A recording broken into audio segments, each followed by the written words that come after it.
Usha medical education में आपका स्वागत है। आज का टॉपिक है रूट्स ऑफ ड्रग्स एडमिनिस्ट्रेशन। किस रूट से, किस रास्ते से हम ड्रग्स को शरीर के अंदर एडमिनिस्टर यानी कि अंदर एंटर करवा सकते हैं, इसके बारे में आइए जानते हैं। रूट्स ऑफ ड्रग्स एडमिनिस्ट्रेशन की क्लासिफिकेशन के हिसाब से दो रूट होते हैं, लोकल रूट और सिस्टमिक रूट।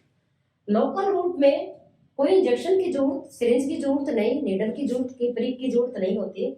सिस्टमिक रूट में इंजेक्शन की या नीडल की जरूरत पड़ती है। लोकल रूट में क्या होता है? Topical route. टॉपिकल रूट यानी टॉप मींस स्किन। स्किन में हम जैसे लिग्नोकैन जेल हम लगाते हैं तो ये दो फायदे करती है। एक तो ये एनाल्जेसिक होती है, दूसरा एनेस्थेटिक होती है। तो पर्टिकुलर एरिया में लगाएंगे, पर्टिकुलर एरिया से हमारा जेल लगाने से, क्रीम लगाने से, मूव जैसे ऑइंटमेंट होती है वो लगाने से तुरंत प्रभाव से हमें पेन से रिलीफ हो जाता है और हमें कोई सुई की जरूरत नहीं होती। इंट्रानेजल, नाक के अंदर, जैसे बच्चों को कॉमन कोल्ड हो जाता है तो हम तुरंत प्रभाव से नॉर्मल सेलाइन डाल देते हैं, या नेजल स्प्रे, कई बार कंजेशन हो जाती है, नेजल स्प्रे डालते हैं तो पर्टिकुलर नाक के अंदर ही वो इफेक्ट करेगा, पूरी बॉडी में नहीं।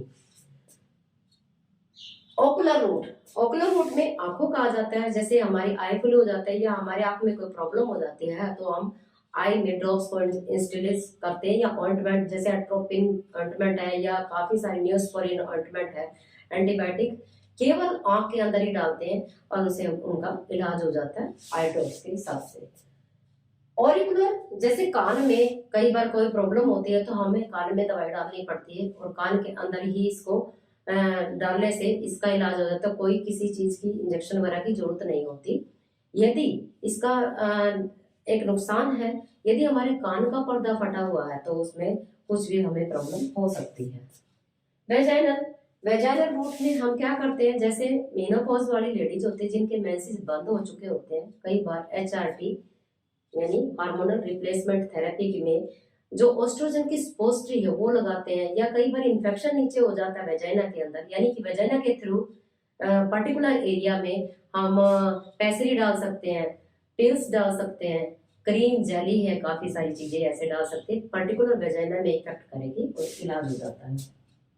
इनहालेशन, इनहालेशन का मतलब है नाक से और मुंह से, जैसे नाक से मुंह से हम स्टीम लेते हैं, या हम कई बार ब्रोंकल अस्थमा या ब्रोंकल डायलेटर के लिए हम नेबुलाइजर का यूज करते हैं। ओनली वो इफेक्ट क्या किस में करेगा? ओनली लंग्स में इफेक्ट करेगा, पूरी बॉडी में उसकी जरूरत नहीं होती, एक पर्टिकुलर एरिया में ही काम हो जाता है। ट्रांसडर्मल, ट्रांसडर्मल आजकल के मॉडर्न जमाने में आजकल हार्मोनल पैच है जैसे, या इंसुलिन के पैच है, वो हम स्किन के अंदर डाल देते हैं, जितनी इंसुलिन या हार्मोन्स की जरूरत होती है शरीर को वो फिट कर देते हैं, उस हिसाब से वो धीरे धीरे रिलीज करता रहता है। तो ये हम केवल particular, local means particular area में इसका इफेक्ट होता है, तो इसको लोकल रूट कहते हैं।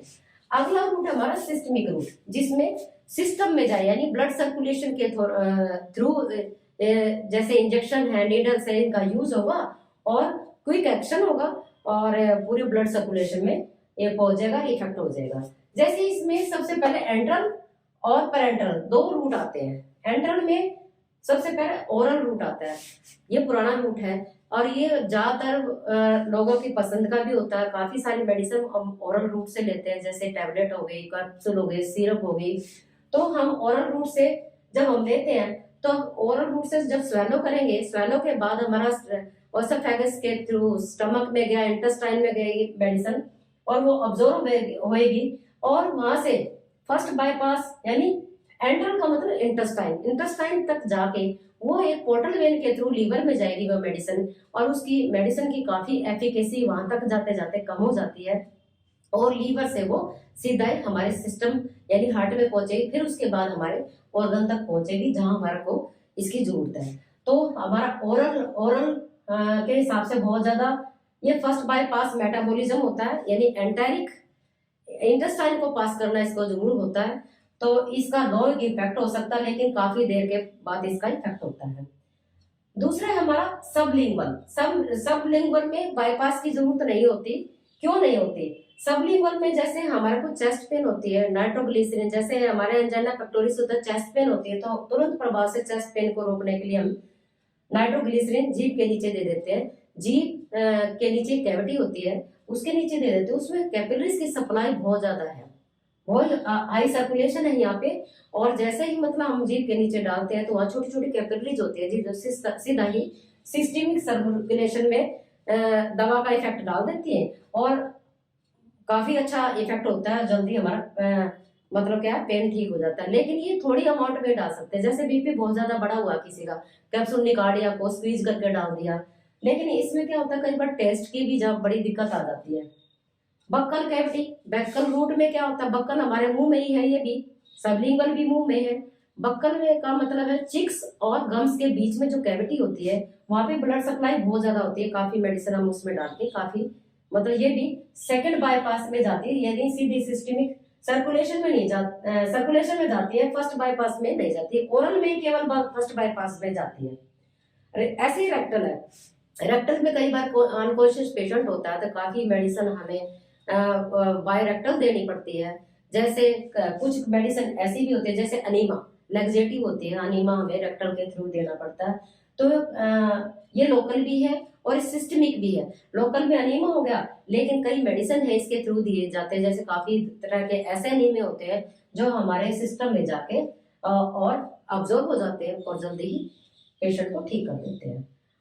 इसके बाद है पेरेंटल रूट। पेरेंटल रूट में सेकंड बाईपास होता है। सेकंड बाईपास का मतलब है इसमें एंटायरिक का कोई मतलब नहीं, सीधा ब्लड सर्कुलेशन में इसका इफेक्ट होगा, मेडिसिन जाएगी और सीधा ब्लड सर्कुलेशन में जाकर पूरी बॉडी में सर्कुलेट हो जाएगी। सबसे पहले इंट्रावेनस, इंट्रावेनस वेन के थ्रू, वेन के थ्रू जो हमारी सुपरफिशियल वेन होती है, इसके थ्रू हम काफी सारी एंटीबायोटिक है, काफी मेडिसिन है, इसके थ्रू देते हैं। ये है इंट्रावेनस रूट। दूसरा इंट्रामस्कुलर, इंट्रामस्कुलर में क्या होता है हमारा 90 डिग्री के एंगल पे, जैसे हमें ये 90, देखो ये है मसल्स, जैसे ये एपिडर्मिस लेयर, ये डर्मिस लेयर है, ये हमारी सबक्यूटेनियस लेयर है, ये मस्कुलर लेयर है।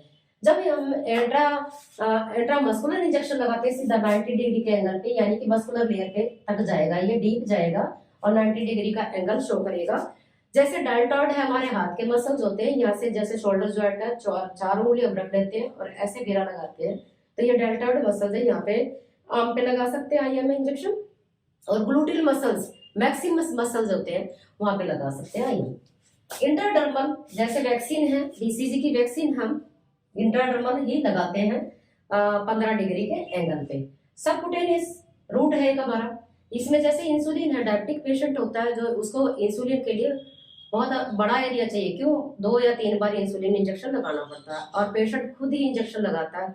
तो हम इसको ज्यादातर पेट जो हमारे अम्बलाइकस उसके नीचे का एरिया या थाई का एरिया काफी यूज करते हैं। तो सब इसमें एंगल है, जैसे सबक्यूटेनियस ये ले रहे हैं, यहाँ तक ये 45 डिग्री का एंगल होगा और यहाँ पे हम इंजेक्शन दे सकते हैं और जल्दी अब्जॉर्ब हो जाता है। ये भी इंट्राथिकल है, इंट्राथिकल में क्या करते हैं, जैसे सबअरकनॉइड स्पेस है, लंबर रीजन, ये हमारा लंबर रीजन होता है। लंबर रीजन में जब हम सबअरकनॉइड स्पेस पे नीडल को पहुंचाते हैं तो क्या होता है, यहाँ से ड्रॉप बाय ड्रॉप करके सेरिब्रल स्पाइनल फ्लूइड आता है। तो हम जब स्पाइनल एनेस्थीसिया देते हैं तो यहाँ पे सेंसर पेन का इंजेक्शन होता है, वो उसके अंदर डाल देते हैं, वो एनेस्थाइज कर देता है नीचे का टोटली एरिया। हम वैसे हम एक में होते हैं, लेकिन नीचे का एरिया क्या होता है, एनेस्थेटिक एनेस्थीसिया में होता है और आराम से एब्डोमिनल ऑर्गन या नीचे के ऑर्गन की हम सर्जरी कर सकते हैं। ये थेराप्यूटिक भी है, डायग्नोस्टिक भी है। थेराप्यूटिक में हम जैसे मेनिंजाइटिस होता है तो हम मेडिसिन इंट्राथिकली डाल देते हैं, और डायग्नोस्टिक में लंबर के थ्रू सीएसएफ आया है, सेरिब्रल स्पाइनल फ्लूइड है, उसको हम एक वायर में लेके, 1-2 वायर में लेके उसको डायग्नोस्टिक पर्पज के लिए हम लेबोरेटरी में भेज देते हैं। इंट्रा आर्टिकुलर, आर्टिकल्स यानी 2 बोन के बीच में जो स्पेस है उसके अंदर हम इसको जॉइंट के अंदर डालते हैं इंजेक्शन को। जैसे कोई भी स्टीरॉयड ड्रग्स है, कॉर्टिकोस्टेरॉइड ड्रग्स है, वो रोमेटिक अर्थराइटिस का पेशेंट होता है तो उसको हम, या बहुत ज्यादा पेन होता है, ठीक नहीं हो रहा, तो किसी तरह से हम ये इंजेक्शन बोन जॉइंटों के अंदर देते हैं। Intramedullary, intramedullary bone marrow, bone marrow का कई बार सैंपल भी लेते हैं, जैसे अनीमिया के पेशेंट होते हैं उनका सैंपल भी लेते हैं, ये डायग्नोस्टिक पर्पज से होता है। लेकिन कई बार कुछ मेडिसिन भी हम बोन मैरो के अंदर डालते हैं ताकि पेशेंट को किसी तरह ठीक किया जा सके। इंट्रा आर्टीरियल, जैसे आर्टरी का नाम है इसमें, आर्टरी के अंदर कैसे है, आर्टरी का तो ब्लड फ्लो बहुत फास्ट होता है, लेकिन जब भी कभी हार्ट की एंजियोग्राफी की जाती है, हार्ट की स्पेशल या कोई भी एंजियोग्राफी यानी ब्लड वेसल यानी वे आर्टरी की एंजियोग्राफी की जाती है, तो कॉन्ट्रास्ट डालने के लिए हम आर्टरी का यूज करते हैं ताकि इमेज जो इसकी सीटी या एमआरआई की अच्छे से दिख सके। इंट्राकार्डिक रेयरली लेकिन इमरजेंसी टाइम में करते हैं। इंट्राकार्डिक इंजेक्शन देते हैं इमरजेंसी टाइम में, पेशेंट की जब कंडीशन ऐसी वर्स होती है तो उस टाइम में इंट्राकार्डिक इंजेक्शन कहा देते हैं, जो हमारे इंटरकोस्टल कार्टिलेज है उनके से पार करते हुए हार्ट के मसल्स या वेंट्रिकल्स में देते हैं। इंट्राप्लूरल, जैसे प्लूरल का मतलब समझते ही हैं, लंग्स के ऊपर की जो लेयर होती है उसको हम प्लूरा कहते हैं, अंदर की लेयर को विसरल कहते हैं, विसरा।